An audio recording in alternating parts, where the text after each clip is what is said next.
Welcome, Pewter Report readers and listeners, to another edition of the Pewter Report podcast, Energized by Celsius. I am John Ledyard of pewterreport.com, as you know, and hopefully love still, even though I was not on yesterday's podcast, where Cam Brate told us about his most famous catch of all time with the Lombardi Trophy. Lots of other fun stuff. I know some of you have asked if I was intentionally suspended for that podcast because I've talked about the Bucs potentially cutting Cam Brate. I'll say no comment for that, and we'll talk about it at a later time. I am very thrilled to announce today's guest on this special night edition of the Pewter Report podcast, where we normally go live at 4 p.m. Eastern. We are live at 8 p.m. Eastern tonight with the one and only Dane Brugler of The Athletic, who is somehow joining us after having just finished the largest and most extensive draft guide in human history. Dane, how are you holding up, and how are you able to join us for this show tonight?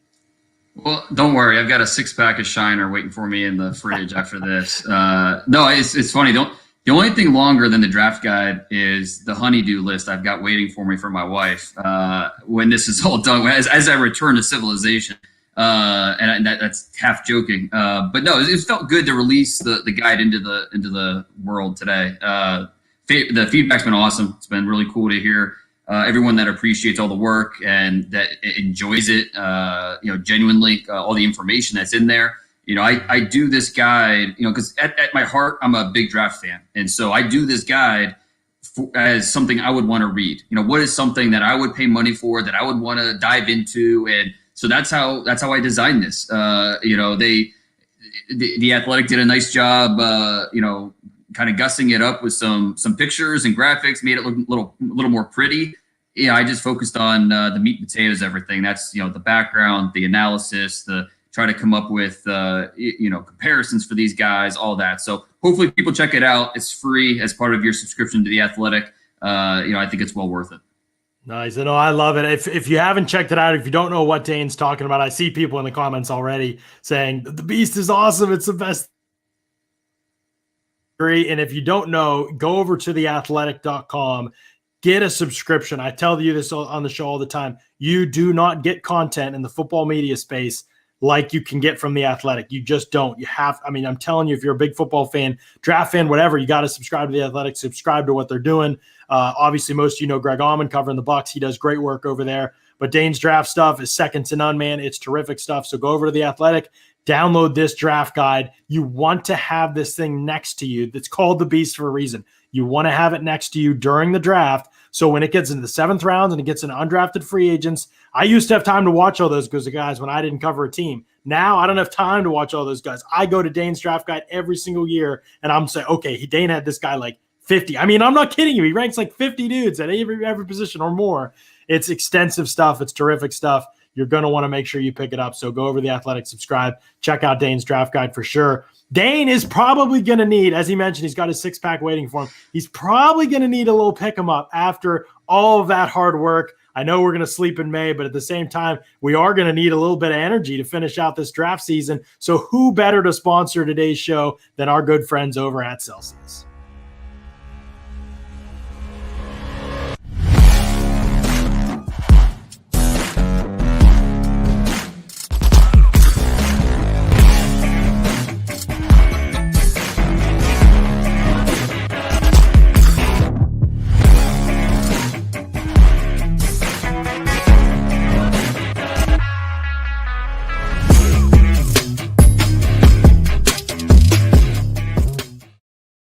Celsius powers active lives every day with essential functional energy. You saw the kiwi guava there, the strawberry guava. I'm drinking a little bit of orangesicle, not creamsicle, not the Bucs old uniforms, but a little bit of orangesicle today on the show. No sugar in this energy drink. It is good for you. It improves your metabolism. It tastes amazing. You get the kick that you get from a normal energy drink without the letdown. It's really, honestly, like a cheat code. If we're making a draft board, this thing's going number one overall for me. And I think Orangesicle is even number one overall for me. Love this flavor. Love Celsius. If you haven't checked them out yet, make sure you go to Celsius.com. Check out the different flavors in the store locator to find out where you can find them near you. Or go to Amazon.com, get yourself the variety pack, and get on the way to experiencing energy drinks in a healthy fashion like you never have before. It's terrific stuff. Dane, we got a lot of quarterback talk to get to today. I'm excited to have you on the show because I listened to you and Lance Zierlein on your Prospect to Pros podcast that you do. That's terrific, by the way. Everyone should check it out. And I thought, man, there's a lot of – it was interesting because the conversation obviously was around San Francisco at number 3. Everyone assuming Trevor Lawrence is going to go number 1. Jets number 2 are going to take Zach Wilson. So the conversation in the draft really starting at San Francisco at 3. But the way you all have talked about it, the way Adam Schefter's talked about it, Peter King's talked about it, it's almost a consensus now. And you still feel like Mac Jones is kind of getting locked in there to San Francisco at number 3. It's bizarre because, when the trade went down, the initial thought in my mind was, oh, this is perfect for Trey Lance. I thought that would be the ideal fit. And it's tough because with Kyle Shanahan, we're trying to guess, okay, what type of quarterback is he going to go for here? Because, I think you look towards Mac Jones and he closely resembles the Matt Ryans, the Kirk Cousins. But we've also heard Shanahan talk about how important mobility is in today's game, and having that athlete at quarterback, the more you can do, the Josh Allens of the NFL right now. So, that would point more towards a Justin Fields or a Trey Lance. And so we're all kind of guessing at this point, but I will say that everything I've heard from people around the league is Mac Jones, Mac Jones, Mac Jones. And it makes sense from our perspective, from the outside looking in, when we're just trying to guess where they're leaning, because Kyle Shanahan does not go to pro days. Okay. The fact that he went to Mac Jones pro day, and that says a lot. And he wasn't there to see Najee Harris. He wasn't there to see Devontae Smith. He was there to see Mac Jones. And that says a lot. But it's also worth pointing out that next week he's going to be in Columbus to see Justin Fields.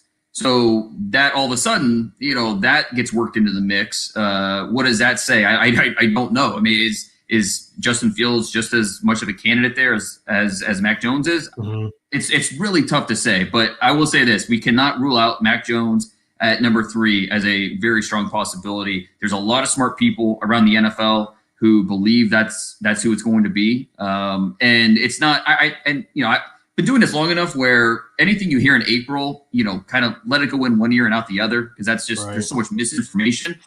There's just way too much buzz about Mac Jones at 3 from people, guys with teams, people around the league, for there to at least not be some smoke there. So it's just a really interesting dynamic with San Francisco at 3.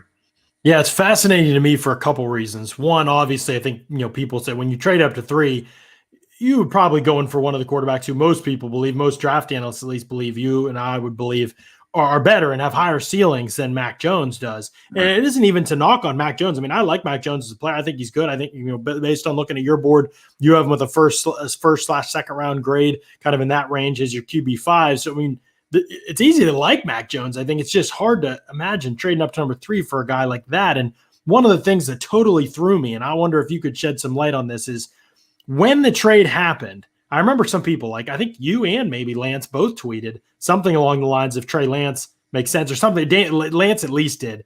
Said something about Trey Lance and being a fit. And a couple other people expressed a similar sentiment, or there were a lot of people talking about Justin Fields. And it felt like within 15 minutes of the trade, there was like this influx of, no, I don't think they're taking from the league, that then media were then saying, oh man, maybe it isn't who we thought it was, already. Like it was that quick. My question to you is, why do you think that there was so much certainty like that? Do you think that stemmed from actual knowledge of what the 49ers like, or do you think it was just people saying Jimmy Garoppolo, Matt Ryan, whoever else he's worked with in the past, CJ Beathard, who he drafted and said he liked a lot, forever, like Mac Jones looks like these guys, plays like, do you think it's just people making parallels like that? Or do you think there's some actual knowledge, even that quickly, that was picked up about what the 49ers intentions really were? I think there was some actual knowledge, because this trade was in the works for a while. So, even though we didn't know about it on the outside, there were plenty of people behind the scenes with teams that knew there was a good chance it was going to happen. And let's just play devil's advocate for a moment on Mac Jones. I mean, if you're going to list the most important qualities that you're looking for at the quarterback position, what are 1 and 2? Accuracy, mental processing, decision making, whatever order you want. Those are the 2 most important things that you want in a quarterback. You could make the argument that Mac Jones is the top of this quarterback class in both those areas. So you just have to decide, okay, is the rest good enough? Is he mobile enough? Is his arm strength good enough? And if the answer is yes, then I can understand why you would talk yourself into Mac Jones. Now, watching him on tape, it gets really difficult when you talk about a situation. The elite offensive line, the run game with Najee Harris, the receivers, ridiculous. But then you also factor in Sark and the play calling, how much of an impact that had on Mac Jones and his success this past year. So Mac Jones is an easy player to like you said. But yeah, to trade up to number 3, it's really, really fascinating. And the other dynamic with this too is Carolina. They're trading for Sam Darnold. Is that a reaction move to because they coached Mac Jones down in Mobile. We thought, okay, maybe Mac Jones at number 8. That's a possibility. Tepper, the owner, being down there in Mobile, having a chance to be around Mac Jones, that makes some sense. All of a sudden, San Francisco moves up to 3, and then Carolina then makes that trade for Sam Darnold. Is that a reaction move because they knew that, okay, they're not getting Mac Jones now? So there's so many ways to read into this, and I do think there's some knowledge behind the scenes of at least teams guessing, making these educated guesses that's where San Francisco's leaning, at least at this point. Yeah, that's fascinating. It's a good point about the trade being in works for a while, and people maybe knew what was going on there. It'll be interesting to find out. I mean, how many, the 49ers have leaks is one way to say it, but also if they just talk, they've been open about like what they like in the quarterback class and things like that, and how much knowledge is there of that out there in the public realm. It seems amazing to me that the consensus seemed to be reached so quickly with very little pushback from inside the league. And it'll be even more fascinating to see obviously what happens. We'll probably even get stronger indications as we get closer to the draft, but it really does feel that way that Mac Jones is going to be off the board at number 3 to San Francisco. And if that's the case, Dane, before we even get to the later quarterbacks and some of the options that could be there for the Bucs, I have to ask about Justin Fields, because it's not just the 49ers. It's also, first of all, it's the Jets. They're saying we prefer Zach Wilson.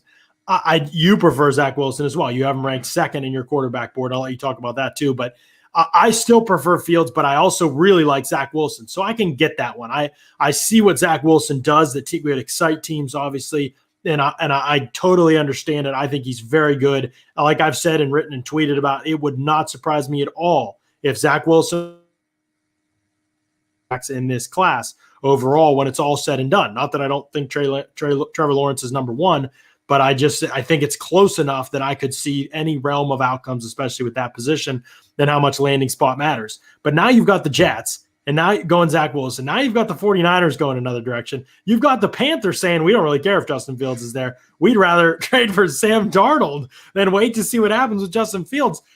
I feel like I'm going a little bit crazy, Dane, because I even when I like Josh Rosen, I understand why the league didn't, and obviously the league was right about that.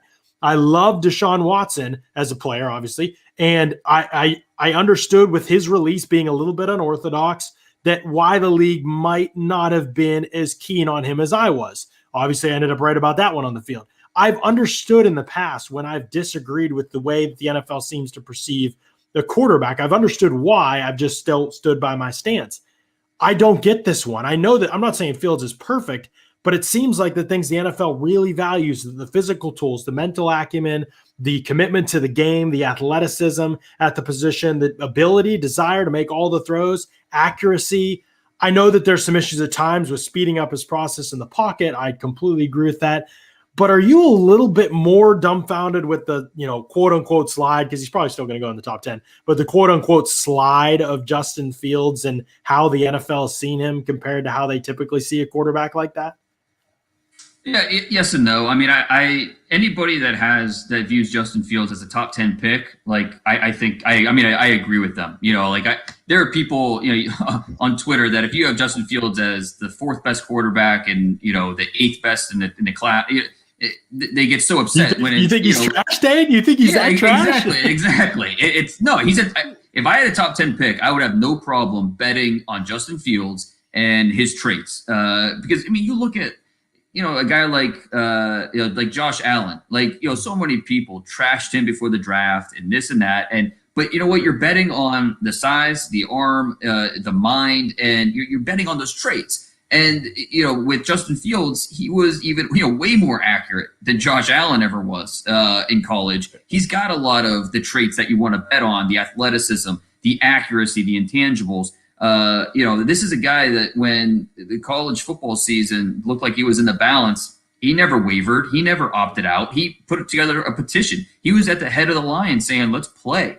And this is a guy that's been in the spotlight for a long, long time, back into high school. And he hasn't wilted at any point of his career, high school, college. So, the biggest reason for me why Fields, because we're splitting hairs on these guys, because they're all very, very talented. Yeah. The reason why I have Fields as, behind Zach Wilson, even behind Trey Lance, is he's just a little more methodical than I want him in my quarterback. And it goes back to, Bill Walsh, something Bill Walsh used to always say about, what separated the good from the great quarterbacks was the ability to make that great spontaneous decision. And that's something that I see with Zach Wilson a little bit. And, quarterback conversations, obviously very nuanced, and we could go into so much X's and O's and, more specific traits. But if we just try to have a simple conversation about it, that's really what separates these two guys from me. Is with Zach Wilson, he's very, very accurate, and he makes these spontaneous decisions, even if he will get outside the pocket maybe a little bit too early. And, there's the off-platform stuff. He's a little too willing to do it, but he's still accurate. And he still makes those quick decisions. With Justin Fields, it's just more methodical. And to be fair to Fields, some of it's by design. When you look at that offense, some of it is designed to, hey, wait till this crosser opens and you hit him. I think he can go through his progressions. There's no doubt. There's plenty of examples on tape of him going through his progressions, but there's also examples of him being locked onto that first read and not being very timely going through those reads. But again, some of that's by design. So it's a tough thing to figure out. But what it boils down to is that's the big reason for me why I prefer Zach Wilson over Fields. And I know a lot of people agree with me. Some people don't. What I don't understand is those saying Fields is just an average NFL quarterback or below average even. Now, can he be a top 10 quarterback in this league? Yeah, I think he has that type of ability. And with those traits, you bet on that. But, in this class, when you're put up against the Trey Lance and Trevor Lawrence and Zach Wilson, it's just it's tough for you to get overlooked. Now, it's going to be really interesting with these quarterbacks. Where do they go? What happens at 4 with Atlanta? Carolina, I don't think we can necessarily completely rule them out to take a quarterback. Really? I would not rule it out. There are some people in the league that think that it's possible. You look at Tepper, he's a hedge fund guy. Like, his philosophy, at least this is an assumption, but his philosophy being throw assets at, the most important position and see what happens. Trade for Sam Darnold, also get a Justin Fields. I'm not saying that's going to happen. I don't think it will. I think it's more likely that we see Carolina go offensive tackle there, or probably even trade out. Maybe, could the Patriots move up? There's so many different things that could happen now with the quarterbacks. It's going to be really fascinating. It is. And again, I don't want to say, but here's my thought process. I'm just talking out loud and you can react to it if you want, but Atlanta at 4, we already know they're thinking about trading back. They've been listening to offers trade back. I think Adam Schefter said that this morning. To me, if you're sold on a quarterback like that you think is going to be there at 4, you're probably not listening. Like, you're probably not. So if Atlanta's not gonna, and Cincinnati's not gonna, and the Dolphins aren't gonna, maybe the Lions will. We'll see. Jared Goff, maybe the Panthers, but like you said, smart money's probably not on it. All of a sudden, Denver might be sitting pretty at 9 and get one of the players who we could see being one of the better quarterbacks in the draft. And then New England could be obviously a huge winner from it. Philadelphia could have options that they didn't expect at 12. It could be a lot more interesting than we're thinking, but it all comes back to this for me. I look at this quarterback class. I see one of the best in deepest, not all the way, not through 10, but to have 5 quarterbacks that could go in the top 10 and we wouldn't bat an eye. That's pretty rare. That's very rare. Like, do you feel like I do that this is – I don't know whether the NFL feels that way given some of the moves that we've seen with Atlanta trying to move back maybe and the Eagles getting out of there with the quarterbacks and Panthers trading for Darnold. But from my perspective, and I'm curious what you think, is this one of the best quarterback classes we've seen in a long time? Oh, yeah, there's no doubt. Obviously time will tell how these guys pan out, but we've never seen 5 quarterbacks go in the top 10. We've never seen it before. We had 4 in 2018. Was that with Baker and Sam Darnold and Josh Allen, and then with Rosen at number 10. So we saw 4, but 5 is very, very rare, and it'll be interesting to see. I think a team to watch is Washington, sitting there at 19.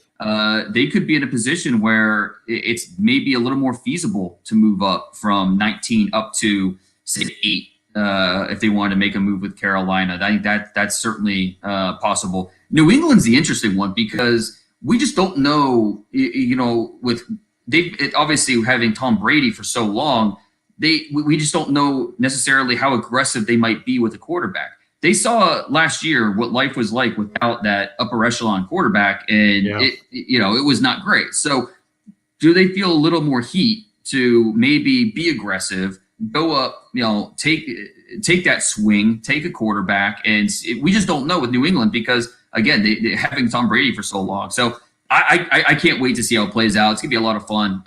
But it starts at 4 with Atlanta. I think it's more of a case of the coach wants Matt Ryan, and he wants, we're good. Let's put that resource towards Kyle Pitts, or let's trade down. Where the GM's kind of, we're not going to be up here very often to pick. So let's take a quarterback while we're here, even if he sits for a year or two. So I think that's a discussion going on in Atlanta right now. It's just there's a lot of different dynamics. And again, San Francisco, they're going to Justin Fields' pro day next week, his second pro day to throw. So and it's specifically for San Francisco. You're not allowed to have private workouts this draft process. So technically you have to have a second pro day, which can be attended by anyone. Any NFL team can go to this. So we'll see who else is there. But this is really for San Francisco and Kyle Shanahan to see Fields. Fascinating. Just a totally unique draft process. I'm excited for the return to normalcy, hopefully next year in the draft process, obviously getting to talk to some of these guys and be at more pro days and things like that. But there's no question that all of this has added fascinating elements to the whole draft process for sure. We talked about the top 5 guys a lot, but none of these guys are going to be on the board for the Bucs when they pick at number 32. So the Bucs have this conundrum in front of them. It's not much of a conundrum, really. Tom Brady's going to play for 2 more years, and then who knows if he'll play for longer than that. It's anybody's guess at this point. Given the fact that Tom Brady is locked in now for 2 more years, and I'm sure he'll fulfill at least that, if you're the Bucs, and you've obviously done a lot of this with looking at teams and saying, how do you want to build out? How long do you want a quarterback to sit? In today's NFL, it obviously is unique for a rookie to end up sitting their whole first season like Patrick Mahomes did, like Aaron Rodgers did for a couple seasons. That is abnormal for today's NFL for sure. Do you have if you're a team like the Bucs, let's just say it's at 32, but really at any point in the draft, especially early, if you're taking a quarterback in the first couple rounds that you feel like could be your future franchise guy that you would like to have in that number 2 slot, at least by the time the season would start, how do you feel about a team going about the process like that at quarterback when you've got your guy still in place for the next 2 years in Brady? Yeah, and I think you could look at it as almost being an ideal situation for your quarterback to be able to sit and learn. And this quarterback class is interesting because we have the 5 at the top that are going to go in the top 10 to 12 picks, and then there's a pretty big drop off. And I think you have to sit down and decide, are any of these quarterbacks after 5, do you see them being long-term starters in the NFL? And to me, there's one guy that I think can be at least a developmental quarterback that you can see starting games and being your long-term starter, and that's Davis Mills at Stanford, he's an interesting discussion as a prospect because he's got 2 big things working against him. He's got 11 career starts, which is obviously not ideal, especially for a quarterback. And then a left knee that has been an issue for him over time. Heard it in high school. He's had multiple issues with it. And so this comes down to a medical decision. My doctors, my trainers, they've looked at the knee. If they give me 2 thumbs up and say, there shouldn't be any long-term effects. Now, could he re-hurt it again? Sure. But there's nothing that says that, this is going to be something that's going to bother him long-term. If the doctors give me 2 thumbs up in that regard, I would have no problem drafting Davis Mills on day 2. He's that good of a quarterback prospect. Again, you just wish there was more of a sample size, But he's a big, athletic, loose type of player. He's 6'4", 220 pounds. Not a dynamic athlete, but a smooth athlete. He's very loose with how he moves, both in the pocket and outside the pocket. I think he might actually be the best middle of the field thrower in this class. I really like his ability to work the middle of the field. It's really, really impressive stuff. I like the way he can scan the field.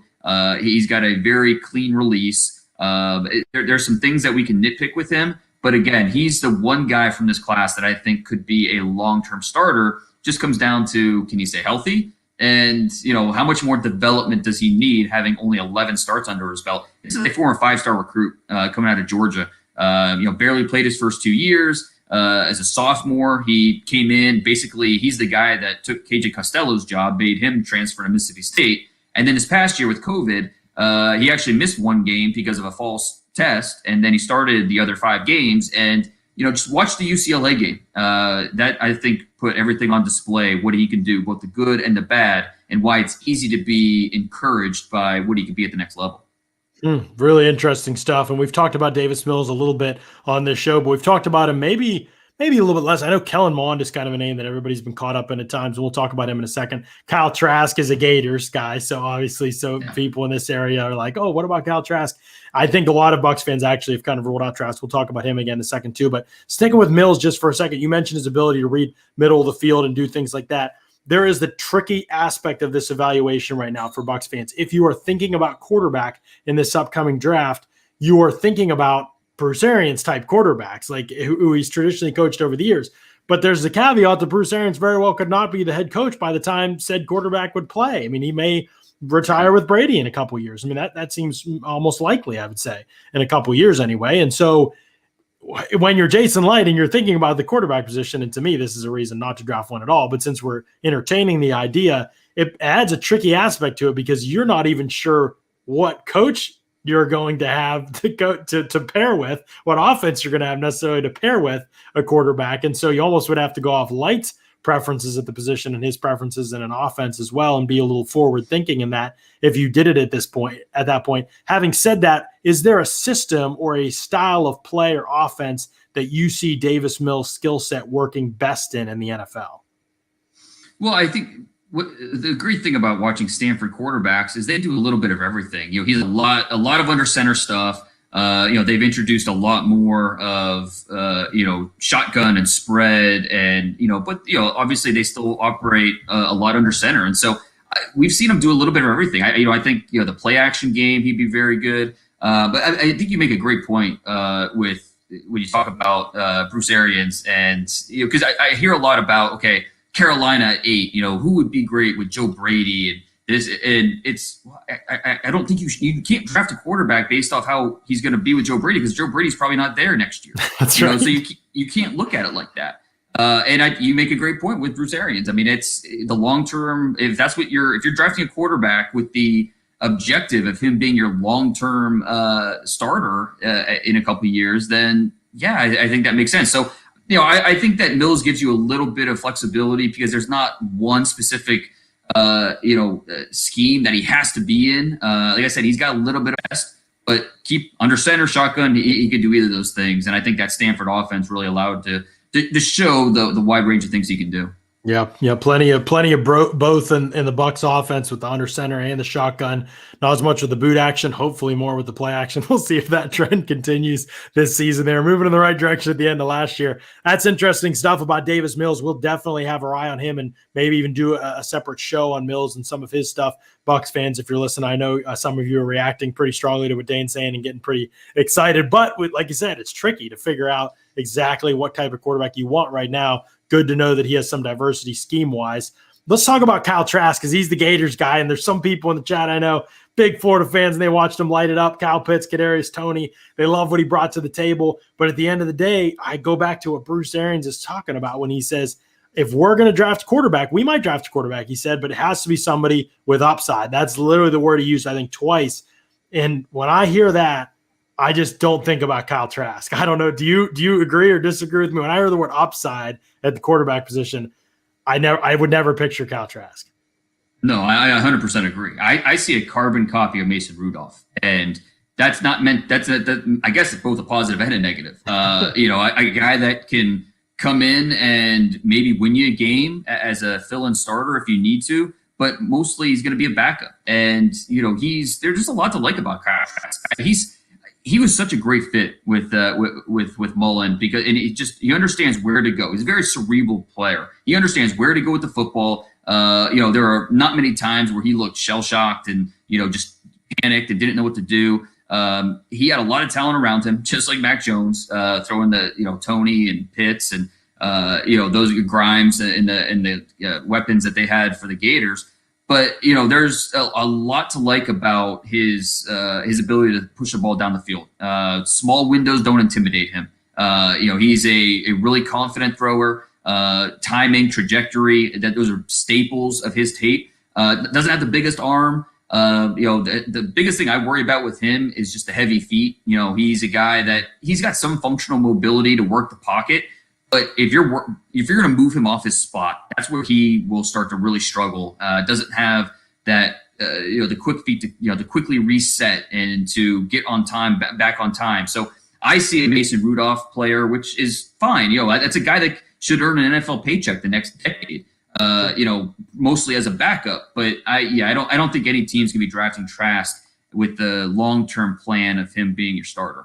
That's actually a really good comparison for Trask. I hadn't thought of that, which is silly because I'm obviously a Steelers person. I probably should have thought of that, but that is, now that you say that, I see a lot of that in his game for sure. That ball's not going to come flying out of his hand, but he still throws with pretty good touch down the field, and you could see him doing some things. But again, in today's NFL, you have to be able to create. You have to be able to do things when things aren't perfect around you, and that's where I think we even saw that in the bowl game, right? Like when the environment around him crumbled, right, he crumbled with it, I think. And so that's a good point about Kyle Trask. You're as doubted as anybody, Dane. There's a lot of people that still think Kyle Trask is going to one of the teams at the back end of the first round.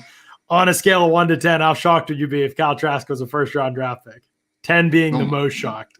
11. I mean, that would be shocking. Because again, I just don't think an NFL team is going to be drafting Trask with the idea of him being the long-term starter. I would be surprised. I think there is a much, much better chance that he goes third round than first round, even fourth round, I would say. So that would certainly be a surprise. Right. And then Dane's not just saying his opinion. Dane does have a fourth round grade on him. That's about where I'm at with Kyle Trask as well. So bear that in mind, but that's also like what's out there. I know a lot of people still think he's going to end up. So I see people saying, let the Saints take him at the end of the first round. I don't think the Saints are going to go there. We'll see. They've done some surprising things at quarterback, but I don't know if they'll go to Kyle Trask at that point in time. Kellen Mond fascinates me. I have never been able to completely quit him. I also have not been like in full allegiance with Kellen Mond. I am not like Kellen Mond, draft him. He's going to be a day 3 quarterback in a lot of ways. Kellen Mond has some of the things that I would bank on kind of at the position that I would like at the position in that range of the draft. You're going to take somebody outside of the first couple rounds of the draft. What do you see in Kellen Mond when you watch him? Am I crazy for thinking that there's some things there that are interesting? Oh, not at all. Yeah, I think the way you set it up is perfect because he is a hard guy to quit. He brings you back every time you want to quit him. He does something that makes you think, okay, just maybe. My biggest problem with him was I see a lot of the same mistakes that he was making as an underclassman. Like this year was a good example. You watch the Florida game, you watch that tape, and you're getting excited. It's all 4 quarters. He looked great. Then you watch the LSU tape, and you're like, oh, same old Kellen Mond. It's just that's who you're getting, and it's really tough to know which Kellen Mond that you're going to get on a week basis. I gave him a 4th round grade. He's going to go a lot higher. I think he's probably going to go maybe in the 2nd round. I think that's possible. Just because he has a lot of the tools that you want, good sized kid, 6'3", close to 215 pounds, a really good athlete. He can move. There's a lot of Colin Kaepernick to his game, that just that style. And so I can understand why a team's going to buy on Kellen Mond and say, well, once we get him into our quarterback room, and we can develop him and really, get all the strengths that he has as a quarterback, we can amplify that. And I understand that. So me personally, I wouldn't draft him to the 4th. He's going to go much higher than where I have him. And he might make me look wrong if he goes to the right situation and they're able to really develop what he can do well. Because he's got a big arm. some of the strikes that he has on film are just beautiful. You can put together a highlight package that will absolutely make you buy in. But if you watch that low light package, that's when you start to worry about, okay, which quarterback am I getting? I mean, you saw that even at the Senior Bowl, in my opinion. I'm watching the first couple of days of practice, and I'm like, I'm done. I'm out. First 2 days of practice, I was like, I'm done with Kellen Mond. Then the third day of practice, he's out here on the move, throwing strikes, like ripping passes the guys in tight windows in the middle of the field. I'm like, I'm back in, man. And then he did some good things in the game too. He's a fascinating prospect.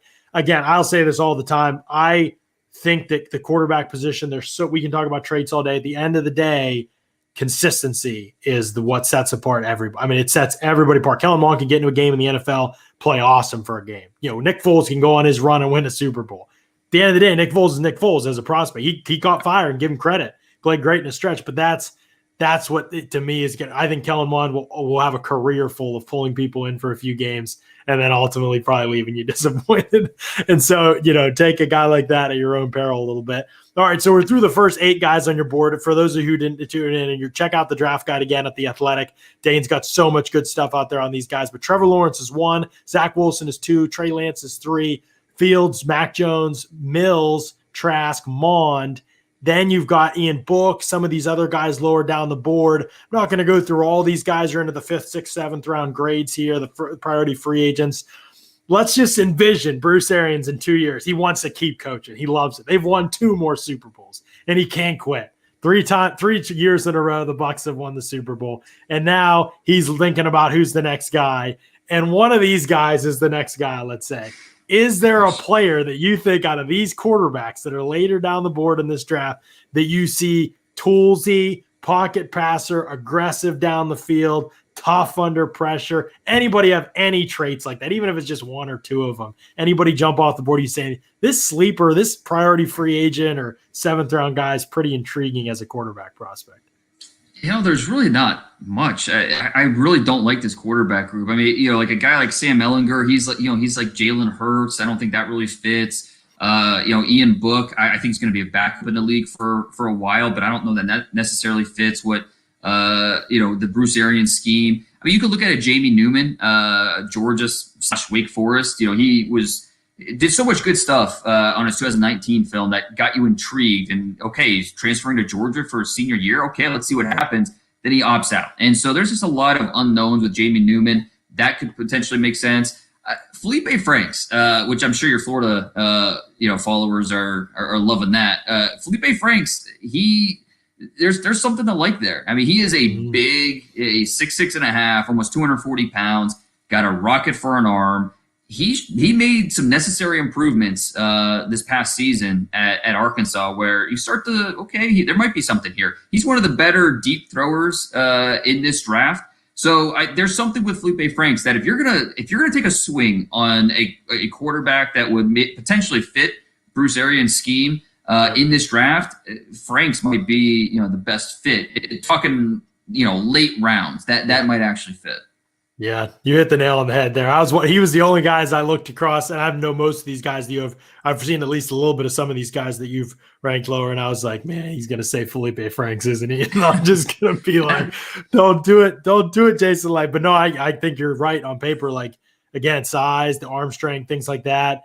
Even though I don't think he was necessarily good at the Senior Bowl, we still saw some strikes down the field that was like, okay, yep, I could see a team saying, this range of the draft again. If we're talking late rounds, they're dart throws at that point. I'm a believer in you should always draft a quarterback. It's a lottery ticket. You don't never know what you're going to get. So if there's a player in the 6th, 7th round that I think, okay, there's something here, maybe we can get something out of them.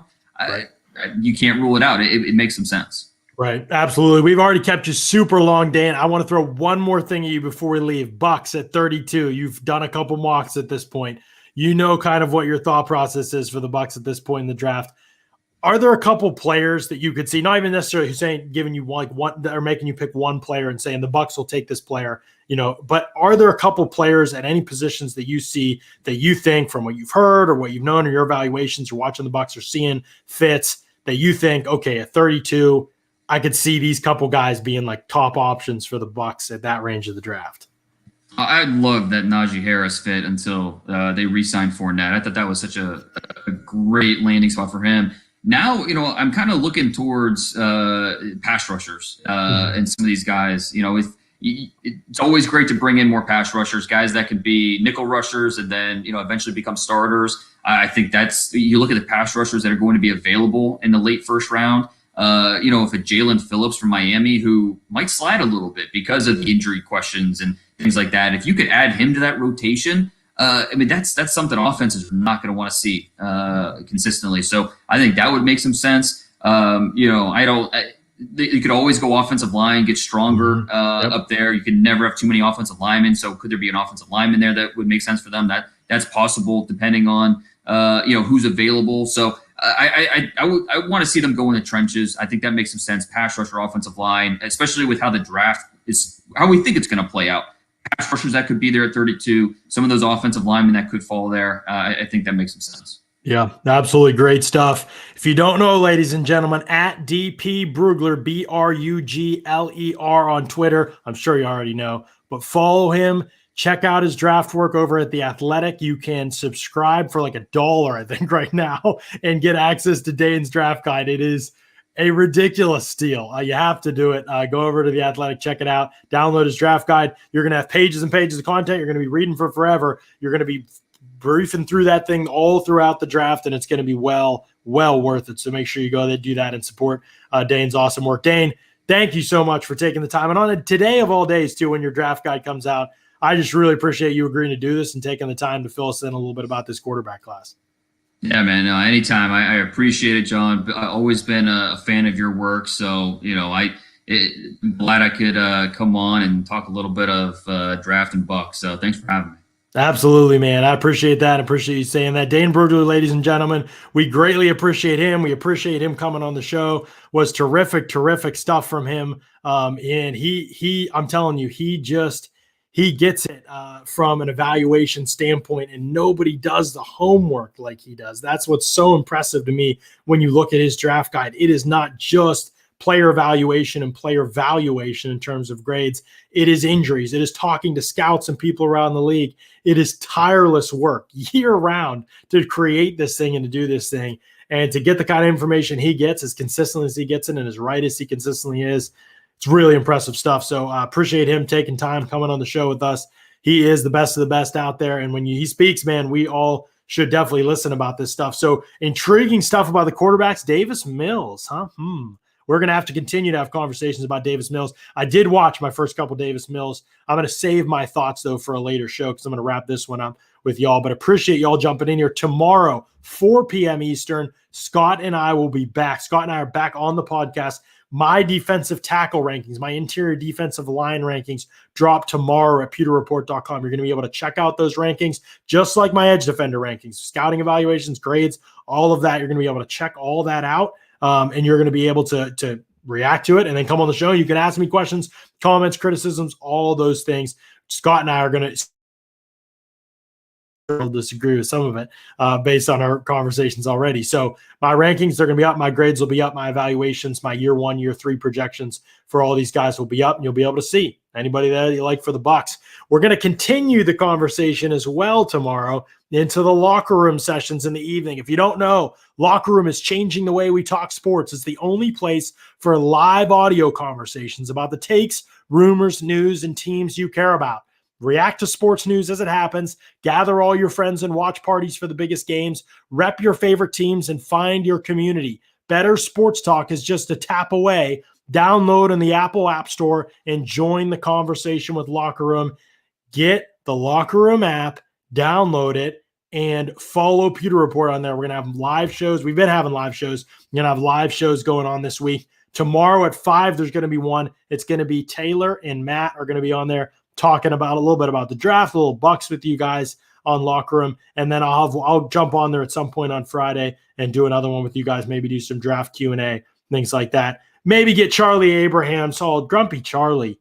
He doesn't want the Bucs to take a quarterback at all. Neither do I, Charlie, but a lot of people do, and it's an option that's on the board. So we got to talk about it. But Charlie's going to be able to ask questions about the things he wants to talk about on Locker Room. So make sure that you have downloaded the Locker Room app and followed Pewter Report because it's really good stuff. Scott and I might have a new player to top our board for the Bucs at number 32. A new player. We're going to talk about that in the upcoming shows at Pewter Report. I appreciate y'all tuning in and listening to tonight's podcast. As always, thanks so much for listening to another edition of the Pewter Report podcast. Out.